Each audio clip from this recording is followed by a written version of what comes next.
Hi, everyone. Um, Welcome. Thank you so much for coming. My name is Richard Reyes-Gavilan. I'm the Executive Director of the DC Public Library.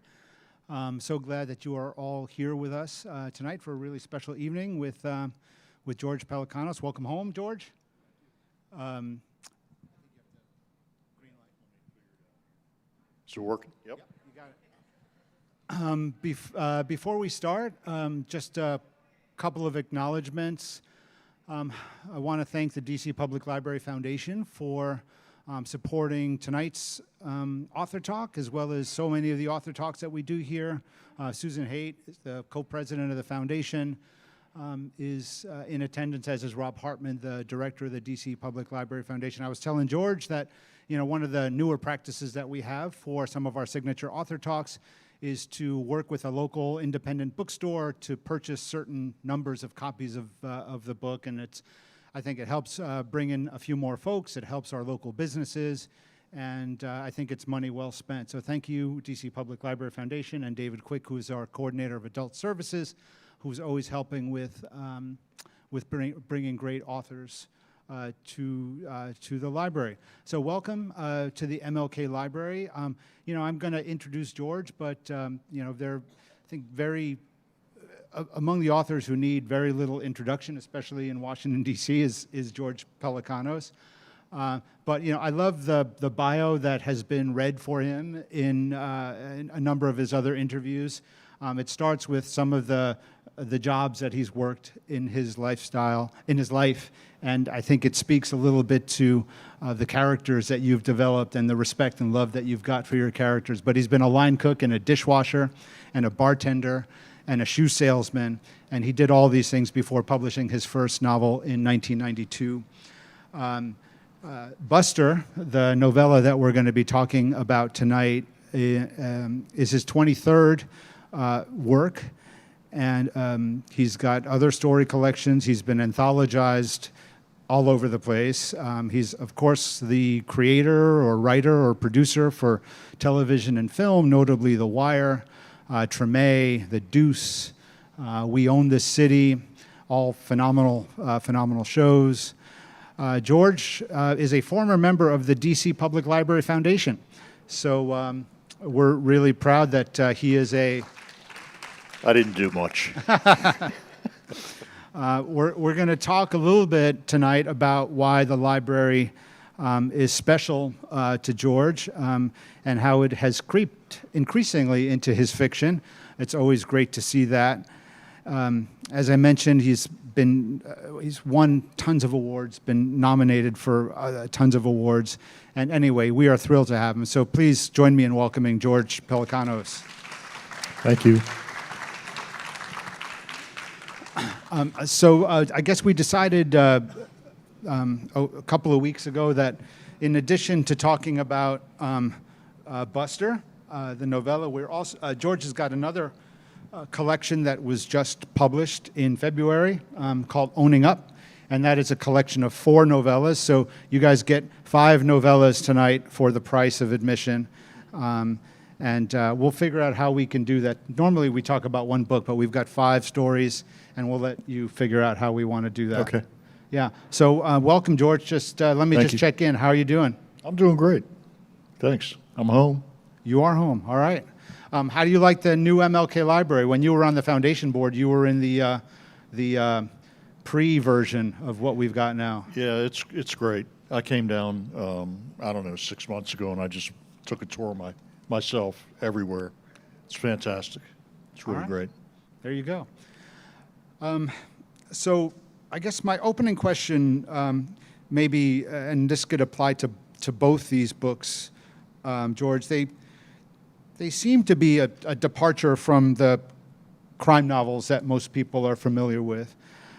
So can you just maybe talk a little bit about why this deviation?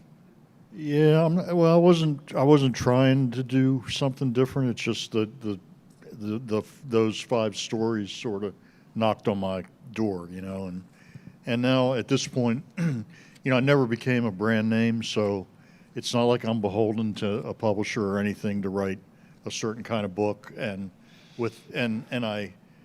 and I deliberately, throughout my career, I kept steering away from, after I wrote 3 series books, with one character, I'd do something else. It's not that I didn't want to be successful, but I didn't want to be trapped, and nobody ever said that the 10th book in the series is as good as the 3rd book. You know what I mean? It just doesn't happen. So, this particular book, Buster, actually came out of my work on another book, which was Drama City, about 20 years ago. And that book was about a guy who comes out of prison and gets a job at the Humane Society as what they call dog police, which is Humane Society enforcement officer. And what was typical of my MO at the time is I got very involved in I rode with those people, and it was 20 years ago. I was more athletic, so I was jumping fences with them and taking dogs out of people's yards, and we were going to dog fights and that kind of thing. There was a lot of conflict, but it was cool. It was cool conflict, you know what I mean? And and then they said, well, we helped you write this book. Now you got to help us, and they gave me a couple dogs. And I'd always had dogs anyway, but my kids were young. It was all right to have a couple dogs in the house, but they were pretty neurotic dogs. The first dog that we got had a cat. Her name was Sandy. She had a cast on her leg when we got her, and her leg had been broken by a DC cop, and she had a lifelong fear of sticks or brooms or anything. If they walked into a room, she'd leave. They got that guy because the district has very strict rules against animal abuse. It's not a misdemeanor; it's a felony. And this guy had beat up his wife and everything, and they couldn't get him on anything, but they got him on the dog abuse. But it just made me think about all these experiences I had. Made me think about what goes on in a dog's head, and I just started writing a book. But this book I started about 12 years ago, and I wrote a chapter. I sent it up to New York to Little Brown. They rejected it, and I learned something, which is that don't ever do that. Like, it's the only time in my career that I've sent a chapter up to New York. The book's not ready yet for anybody to see. It's just not, and so I put it away. And then a year and a half ago, I picked it up. I picked up that chapter, and I just said, "Well, I got to finish this," and that's what I did. And I just started writing. It's an unusual, obviously, book that you have to buy into the premise. It's first-person account of the dog. He's writing the book, and if you can get past that, I think it's pretty good. It's an awesome book. I've got to say, I was somewhat fearful to read it because I'd read you're going to read about these awful abuses. I mean, there's abuse, but the dog pretty much has a great outlook on life throughout. Yeah. And I mean, I was really inspired by the dog, but I became a dog lover late in life. I'm horribly allergic to dogs, but just doing crazy things during the pandemic. We needed to get a pandemic. My oldest daughter and my youngest daughter, frankly, needed something to stop them from thinking about the situation that we were in, and I capitulated. And I've since become the biggest fan of dogs in the world, and I couldn't take reading about bad things that happen to them. Yeah, it's not too intense, but he does have some. So the way I thought about it was, I would have him have a bunch of different owners all over the city, so you get a different look at different parts of the city.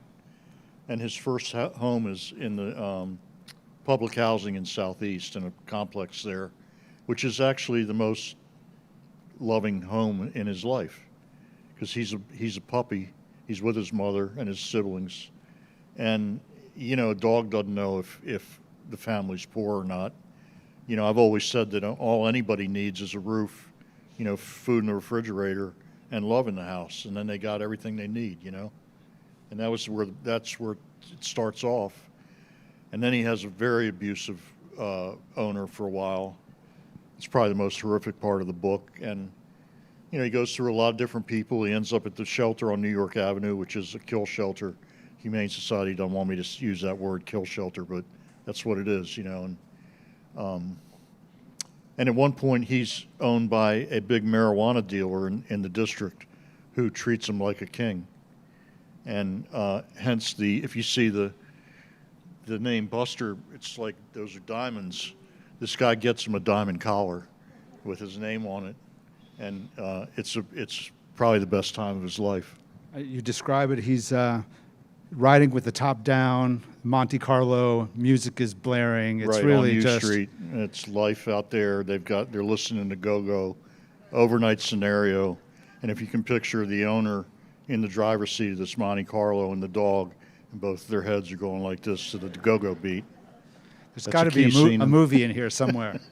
Well, I don't know how you could do it, but it's pretty cool. So you described the novel. It's a bunch of episodes with different owners. It's a little like a picaresque adventure, right? You've got different people with different motivations, and the dog is just, again, he's got a wonderful outlook throughout. He's optimistic. You know, he tries his best. He gives everyone a chance. I mean, you can really learn a lot from Buster. I love towards the end, he's got this sort of epiphanical moment where he himself is reaching the end of his life, and he has since been adopted by this well-to-do family, the Millers, that adore him. They've got money. He's got everything he wants, all the comfort in the world, but the story ends with him thinking about the drug dealer when he was the king. And it was, I don't know, talk a little bit about that. It was the hype. He's coming to terms with his mortality, and he's seen. Buster is always in the backyard somewhere, looking at the birds flying from tree to tree and to the nests, and he figures out that it's his time is coming, and that everything passes. He can only vaguely remember this little squeeze toy he had in the projects with his mother and everything. That's a fading memory at the end, but the one thing he does remember is the highlight of his life, which was when he was owned by this young man. And it's coming. It's a lot of it is how he comes to terms with his mortality in a philosophical way. Now, I don't know if you said this earlier, but many of your characters are based on people that you know in real life. Is Buster based on a real dog in your life? No, I had a dog named Buster, but I just thought it was a cool name. But Not a boxer. That dog was a pit bull lab mix. It was a nice dog, but it's not. I didn't attribute any of those traits to this character. You never know, and he doesn't know if he's purebred or not. He doesn't know who his father is. And one of the things that saves him is they don't crop his ears or his tail. Right. Because when he's in the shelter on New York Avenue, you know, that's one of the reasons he doesn't get adopted. It's because nobody wants a dog that isn't a dog like that. They want a purebred dog, and even though he might be, he doesn't look like he is. And it's one of the breaks he gets in his life. He has a friend there, Red-Nosed Pit, who gets taken, adopted, and then he sees him later at the dog fights, and he's shredded, you know. So it's like luck. What happens in the shelter is a lot of luck, or bad luck. Can I ask you just a little bit about, maybe this is just a writing process question. How do you know at the outset whether you've got a novella on your hands versus a full-length novel, and can you speak to that for Buster? Well, I just knew I couldn't sustain a full book, you know, novel about this, and so I knew this was going to be a novella. Okay. Some of the other, a couple of the other ones in Owning Up, they could have been novels, and they might have started out that way, but I pared them back. And how important was it for this to be I mean, it's a thin book. It's only like 60 or so pages, but it's a standalone, which is rare for novellas. They're typically packaged in a series. Yeah. Well, I'm friendly with Johnny Temple, the publisher of Akashic, and Johnny's from DC. He always wanted to. We did do a couple books together, the DC Noir anthologies, the short story collections, but he wanted to do a book with me. And you know, he's a punk rocker. He was in Soulside and other bands, and really good and like typical of the DC punkers. He's got a lot of integrity, and he's carried it on into his life into middle age and so on. So I wanted to work with him too, and they did a beautiful job. The treatment of the book is really nice. Yeah, it feels good in the hands. Good, Yep. good paper, good type. Yep. Yeah. And folks, there will be time for questions and answers, and I'll be mindful of the clock.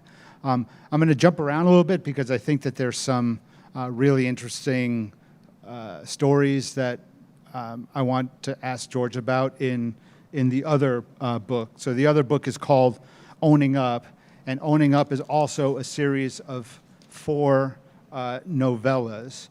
And I won't go into any order, but I do want to start. I mentioned, George, you over the years you've really developed a healthy fascination with the work of the library, and I think part of that is just the work that you've done at the DC jail and some of the work that you've done in terms of doing the research for your books. But you've got one phenomenal novella in Owning Up. It's called Knickerbocker. And it's about, it takes place around 1980, right? Is that when the most of the back and forth between the them? 80s. Okay. There's a young woman named Leah, and she's an aspiring novelist, and she's interviewing her grandmother about the DC race riots of 1919. I would love for you to talk a little bit about that, but also as in many of these novellas, they go forward many years at the end, so you see Yep. where the characters have ended up. That's right. And she ends up being a staff member here at the MLK Library. She works in our Washingtoniana collection where Yeah. she meets her husband, Right. who's a researcher. And I mean, I love it just because, hey, this is where my office is. And so tell me about your work with the library, your fascination, but also tell us about this great story, Knickerbocker. Well, you might have to remind me about the library part. I'll start with the story. The story I wanted to frame. I wanted to frame it with the 1919 riots, and then the Knickerbocker Theater. That was the Knickerbocker Theater disaster in January of 1923. 22, I think it was. I think it was I December think it was 22? 23 because You're right, I'm sorry. my mom had told me about it all her life. It was such a big thing for people in her generation. She was born in 23, but she had always been told about it. And of course, the Knickerbocker Theater is 18th and Columbia Road. For many years, it was the Ambassador Theater. Many of you might remember that. But the Knickerbocker Theater, the roof collapsed after a snowstorm here in DC. It was 26 inches of snow. The house, the theater was pretty packed. It was what they called the Crandall theaters. There were about 4 or 5 of those in town. They're movie palaces. The roof collapsed and 100 people, well, 97 people were killed. It's the biggest natural disaster in Washington history. So the idea was to start with the riots, and then you meet all these characters, and then these people all end up at the theater at the end of the novella, and what happens to them. And the riots, I want to correct something because, and it was just in the Post the other day about Duke Ellington. They had a long article about Duke Ellington, and it said that he left after the riots. And they always call them the riots, but it was really more of a race war. People don't realize what happened, that there were riots all over the country. They called it the Red Summer, racial incidents, usually where black people were abused in some way or their houses were burned, there were lynchings, that kind of thing.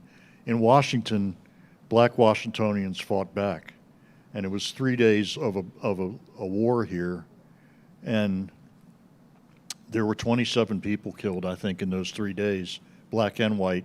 They don't have they don't have a real tally because a lot of people went home and died.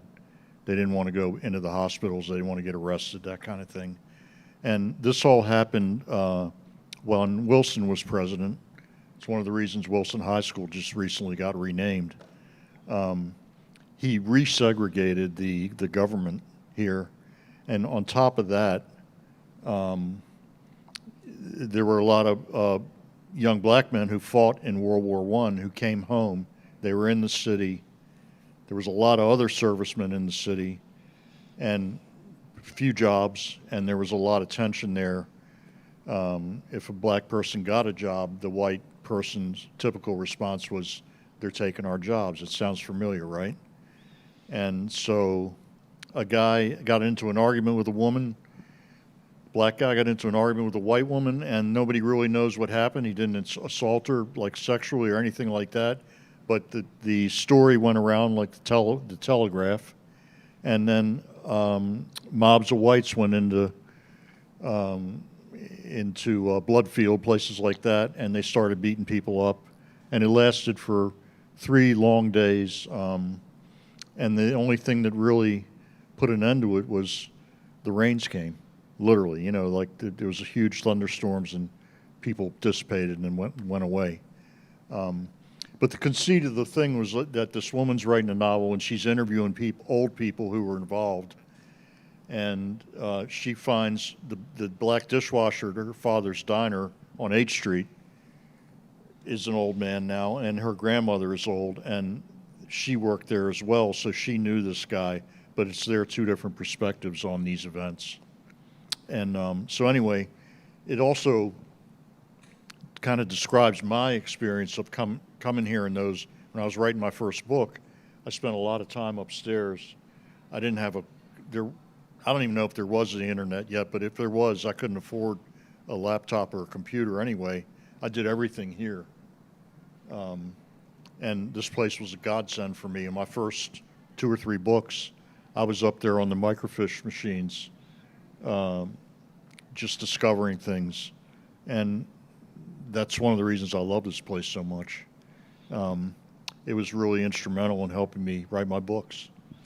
So I'll refresh your memory about your own book.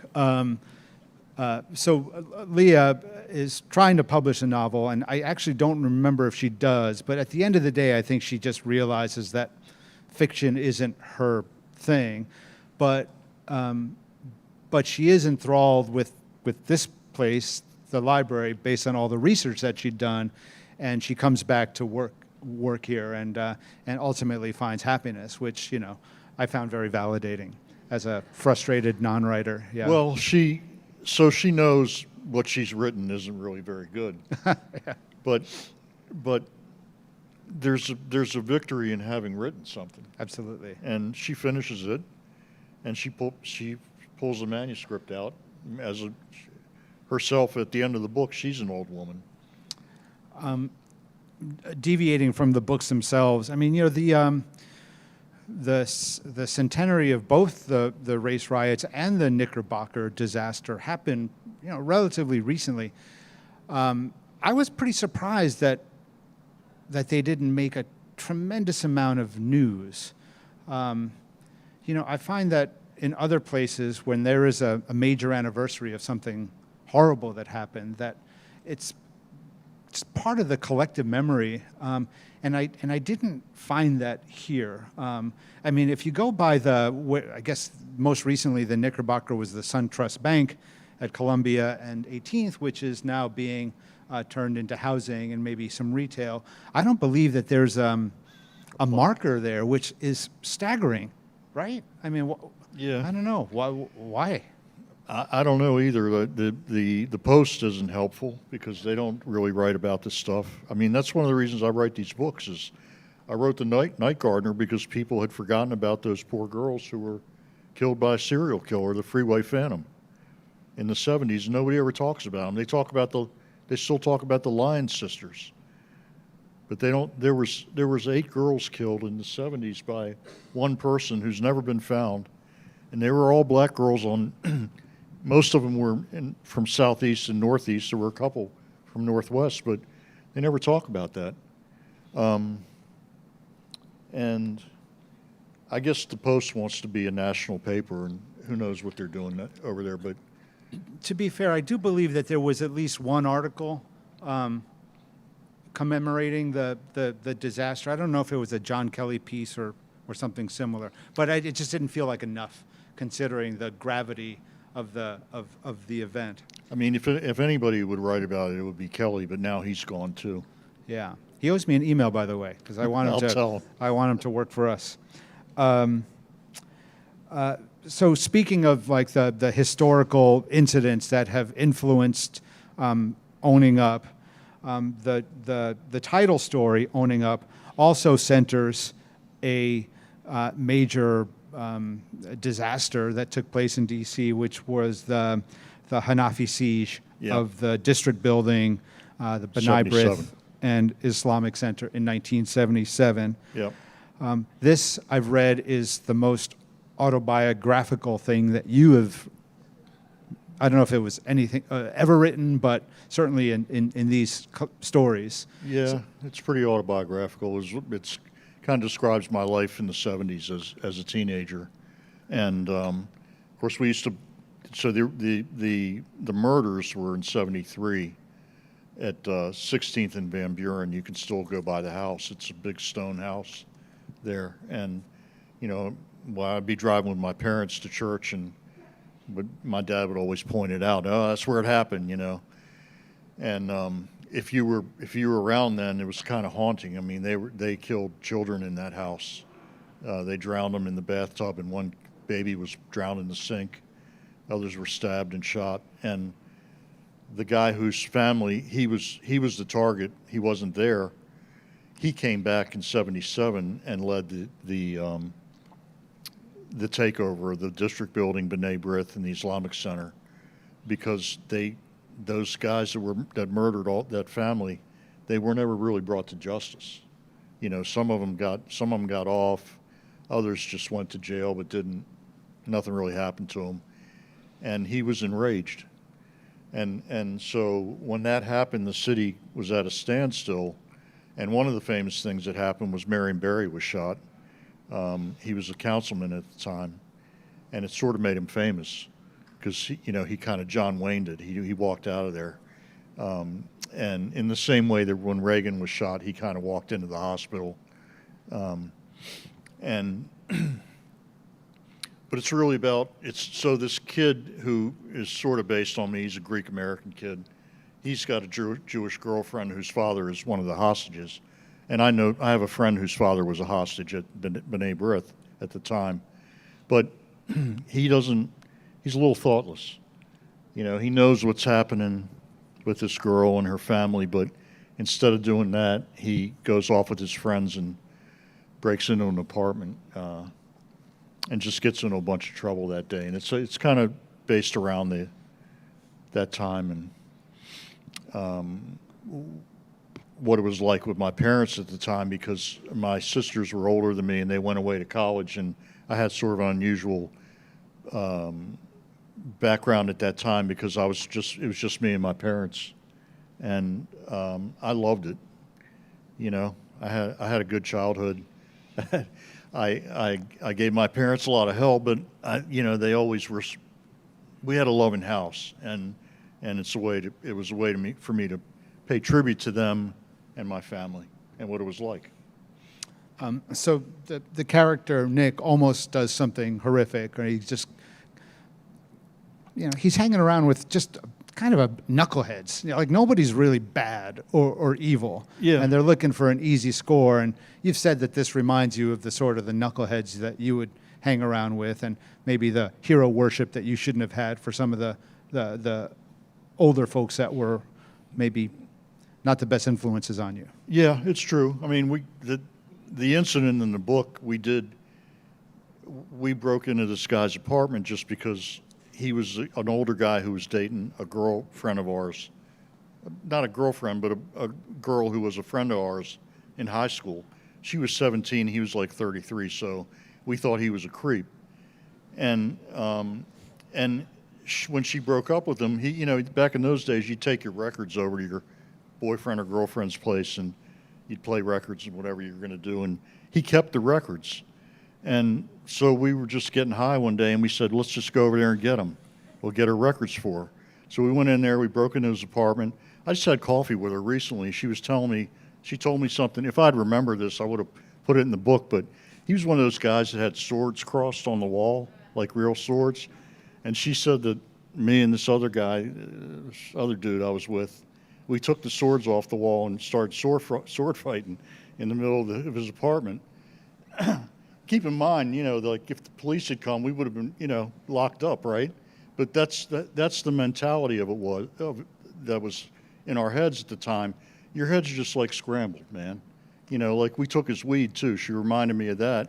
And driving away, we were all smoking his weed going down into Greenbelt or wherever he lived. And that wasn't an isolated incident. And you said like you're not really a bad person. I don't think that I was, but I did a lot of stupid things like that. I rode around in stolen cars. I shot a kid when I was 17. It was an accident, but what was I doing with a gun? That kind of thing. And I just wasn't thinking straight. That's part of what, and it's one of the reasons I write a lot about, and it's one of the reasons I still go over to the DC jail and I talk to the juveniles and stuff is, when you're that age, man, your head isn't wired correctly. You know what I mean? And if you can get through that, you will change. Your brain, there's a science to this. Your brain actually changes. And what becomes like, what was dominant was recklessness and thoughtlessness becomes consciousness and reasoning if you can just get into your 20s and beyond. I'm going to actually try to just touch upon each story. I think we might be able to do this and have time for questions. So we've talked about Owning Up being possibly your most autobiographical story, but I think the story that is being most written about in this collection is another autobiographical story called The No Knock. Yep. And in the story, basically a SWAT team descends upon the house of this writer, Joe Caruso, ostensibly looking for Joe's teenage son, who was involved in the armed robbery of a drug dealer. And this horrific, traumatic incident becomes it affects the lives of the entire family for the rest of the story. And I would love to hear about the story and what happened in real life. Okay, so it's a true story that happened in my family. My son committed a crime when he was 18 involving a gun. He didn't have the gun, but he was with these guys who had a gun, and they robbed a marijuana dealer in near my house. So the next day, and you notice I didn't say he made a mistake. I mean, it's obvious when you commit a crime that you made a mistake. He committed a crime. The next morning, the police raided my house, and the SWAT team, he wasn't there, and I'm pretty sure they knew he wasn't there. They knew what kind of car he had, and it wasn't there. But they raided my house, and they came in with battering rams and guns. When I saw them coming up to the steps, running up the steps to my house, I was at my front door. It's glass, and I looked down, and there was about 10 dots, laser dots, on my chest. They had me incited, and so anyway, they busted in, they cuffed me, they put me face down on the floor, and then they held guns on my wife and my 12-year-old daughter, live automatic guns, rifles and pistols, and it was quite an event to go through when all these things are happening. I knew right away that, because my older son was kind of like me, he was getting in trouble here and there, and I knew it had to be him. I have another son who was more benign, so I knew it wasn't him.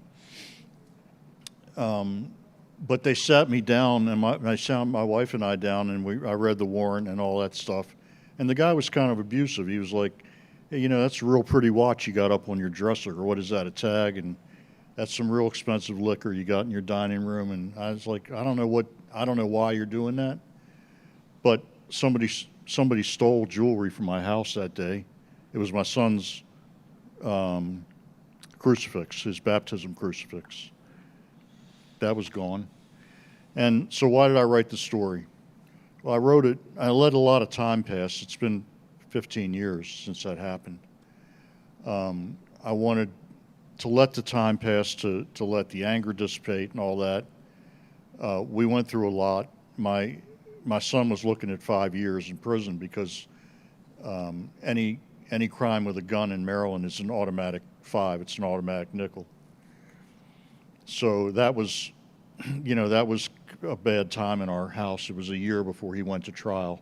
He got probation, and I took him down to New Orleans and gave him his first job on my show, Treme, down there. And he's been in the industry since, and he's a director now. He's in the DGA. He's making movies, and, it was a happy ending. But it wasn't, in the book, it's not a happy ending because the guy can't let go of it. The father can't let go of it, and it ruins his life. The fact that he couldn't protect his family, and his house was invaded, and all those things that can weigh on a person weighs on him very heavily in a disastrous way. So, considering what, how now no-knock warrants are illegal, I think, in a lot of states in the country, and certainly we saw the consequences of these sort of reckless acts with Breonna Taylor in 2020. How are these sort of acts? How have you reacted to these things, having been through it yourself? That's why I wrote the story, to personalize the event so that people, if you can, anything I do, I'm trying to reach people in the middle. I'm not trying to reach the left or the right. I want to reach people who are on the fence about things like this, and I just think that there's no reason for these. SWAT teams were created for hostage situations and terrorist situations. They weren't created to send police into people's houses and terrorize them. The point is that they don't. If you do a lot of research into this, they don't work. Like, they never get great amount of drugs or guns or anything like that. And many police have been killed because, interestingly enough, the states that have outlawed no-knock warrants are red states because they have stand-your-ground laws. And even a police officer going into a house in a stand-your-ground state, if he gets shot or she gets shot, there's a case to be made that person was defending their home. And that's why they've been outlawed, and I hope that they get outlawed nationwide. So maybe we've got a few minutes before Q&A, and we've talked about 3 of your stories, and maybe I just want to touch upon the first story of the Owning Up collection. It's called The Amusement Machine.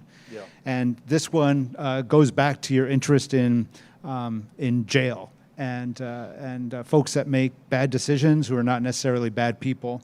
So you've got a white Jewish guy who's in the DC jail, which is a bit of an anomaly. Yep. He's in there for writing bad checks, and he meets another guy, and they meet in the book club, and their lives sort of weave in and out of jail, and they develop an interesting relationship. Can you just talk a little bit about that?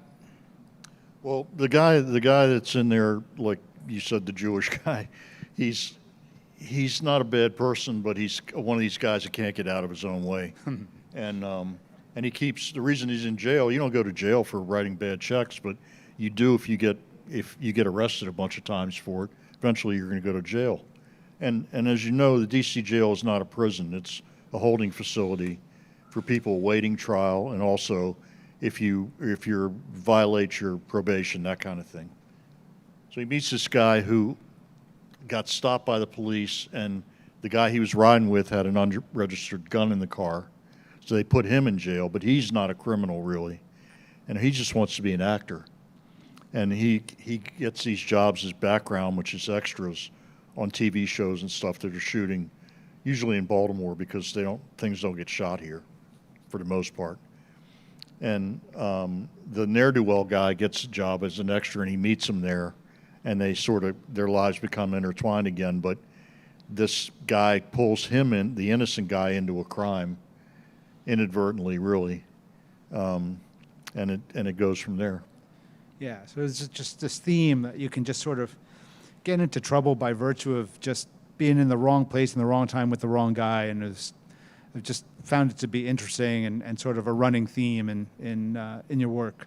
Yeah, and I got the idea for that one was I was doing a book club down at the D.C. jail, and there was one white guy in the group, and you hardly ever see white people in the D.C. jail, even though there's plenty of white people that commit crimes, right? But the judges don't put them in the D.C. jail. They just don't. You know, they've got an advantage here. Except for now, there's a bunch of January 6ers down there. But that's really the only time that there has been. So I started thinking, like, well, who is this guy? And it turns out I asked around. He was a white-collar criminal that kept getting violated, and they put him in there. And one thing I want to say is that, so you don't think that I'm an altruist or anything, I go to the jail a lot to get Source. material. Yeah. And I do go for the purpose of running book clubs and things like that, but I'm also getting a lot out of it. And it's so much, it's actually entertaining for me too, because the people that I talk to there are so honest. They'll tell you if they don't like your book, and they bicker back and forth about books, but they're also really avid readers. The ones that come to these clubs, they know more about, like they'll bring up somebody like James Patterson, and they've read all 50 of the Alex Cross novels, and they can remember them by name and the plots and all that stuff. It's really fascinating. And I met a woman there, Danielle, who's the jail librarian. And when I met her, she's such an interesting person and kind of person that could be doing anything. I don't know what she gets paid, but I know it's not a fortune. She does it because she's doing something good every day, and she's turning people on to books. And when I went there first, they didn't even have a library. So they do have a library now, but when I went there, she would push a cart around with books and go to various cell blocks every day. And in her head, she got to know these guys, and she would have books on the cart that she had recommend to these people and say, George, I think you're going to love this, and tell them why. And I just thought she deserved her own book, and I wrote it. It was called The Man Who Came Uptown. Yeah, which is a great book. I should have the stat with me, but I want to say that the circulation of the material in the jail library ranks as one of the highest branches in the DC Public Library system. So to your point, the reading is absolutely taking place, and I know that the guys love it. I mean, it's their only escape, and right. You guys, I don't want to blow smoke up, but you guys are doing a great job, man. Like there's places like Virginia where they couldn't even read books in the prisons. If you've read this guy Dwayne Betts, have you ever read about him? When he was in Virginia in the state prison in Virginia for a carjacking, they used to pass books from cell to cell on fishing line. Mm-hmm. They would do this, and he got this book one day from another inmate like that called The Black Poets, and he fell in love with reading, and he is now I think he teaches at Yale or something like that. He's got a PhD, and a book changed his life. Yeah. All right, folks, we've got about 10 minutes left. And you know what? I forgot to mention earlier that Solid State Books, a great partner of ours, is here just outside the room, and they are selling copies of Buster and Owning Up. In fact, I think they've got a couple of your paperbacks as well. So we love supporting Solid State, and if any of these books sounded good to you, please pick one up. There's one right there. He was holding up a copy of Owning Up. In any event, so we can take a few questions, and David Quick has got a microphone. Any questions from anyone, please? thank you both. George, you said that you picked up Buster a year and a half ago, and now we have this book in Yeah. our hands. So my question is, when you picked it up again, like, what was it like revisiting the material? And also, do you revise, or how does it get from there to this? That's a good question. I don't outline, so I kind of push my way through. When I'm writing, I write 7 days a week, and I have a day session and a night session. The night I rewrite what I did, so I'm ready to go forward. This one, I didn't really have it. It was a little challenging in the beginning because I'm writing the book in the voice of a dog, and also my audience. The idea in the beginning was to write a book that juveniles could read, but then then there was a sexual aspect to the dog that I couldn't ignore. And you know how a dog will, come into the bedroom when you're with your partner, and if everything's going right, somebody's making noises and the dog thinks that you're hurting somebody.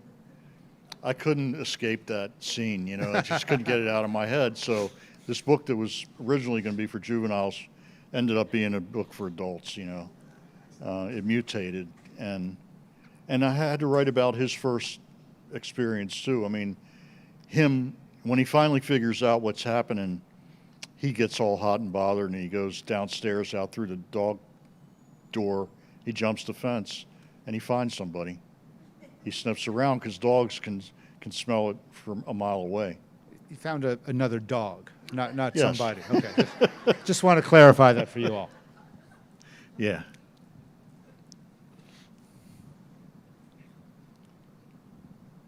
I was curious to know if I know you had sets of books through your career. Do you ever think about bringing any of those characters back? I'm thinking specifically about Derek Strange, to some other adventure he's having or something like Yeah. that. I think if that would be the guy that I would bring back is Derek Strange. He's my favorite character, and I've described a lot of his life. It's the 22-year-old cop during the '68 riots, and then a middle-aged guy, and then I went back and did a book in the '70s, his first case as a young guy in D.C. as a private investigator, and I've jumped around a lot in time, but that's a guy I would come back to. Yeah. Thank you.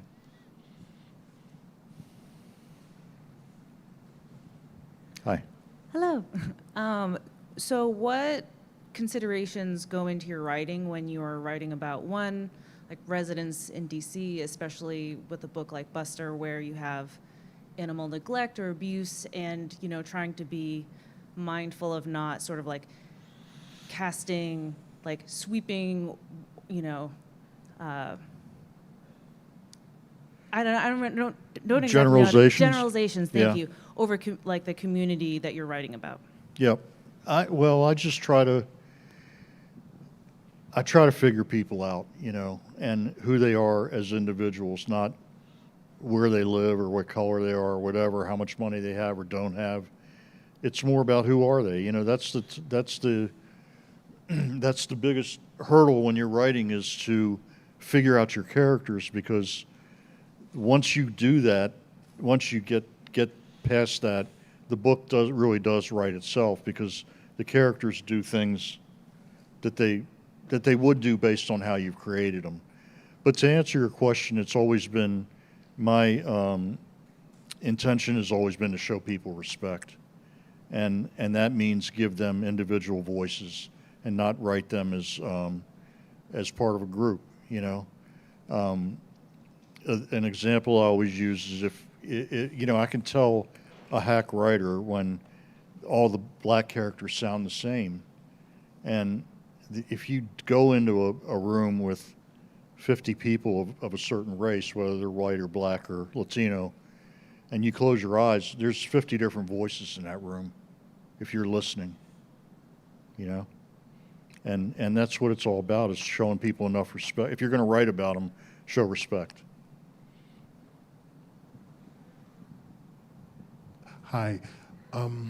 I just had two short questions. Yes, I sir. couldn't help but think about Buster Brown's dog, which was a pit bull terrier. Yeah. So I'm wondering if there was any connection. No. And then the second question is, when can we expect any more filmic adaptations of some of your stories?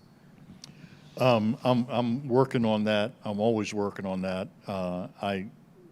Shoe Dog, this book Shoe Dog, which is sort of a muscle car heist movie, has been on deck for a long time, and I'm probably going to direct it, it looks like. So that's another thing on my list. I did do a movie called DC Noir, which is based on my short stories, and I directed one of those. My son directed one. Banga Akinabi from The Wire played Chris Partlow. He directed one. And that's, I think you can see that on Tubi or Amazon or something for free if you have those. But yeah, I mean, I want to do stuff, and I want to do it here. Part of the thing is I've turned things down that because they wanted to film my books but film them elsewhere, and I just really want them to be shot here. Thank you. Well, I think that's about all the time that we've got. George, I mean, I just don't know what to say. You're an absolute DC treasure. Thank you. You are.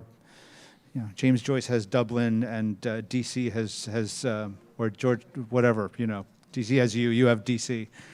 Thank you so much for coming here. Thanks, Rich.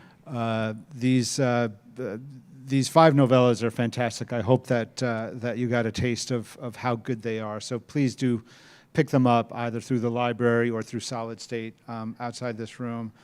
We hope you come back, and we hope when you're filming your next project, you're not gone for too long.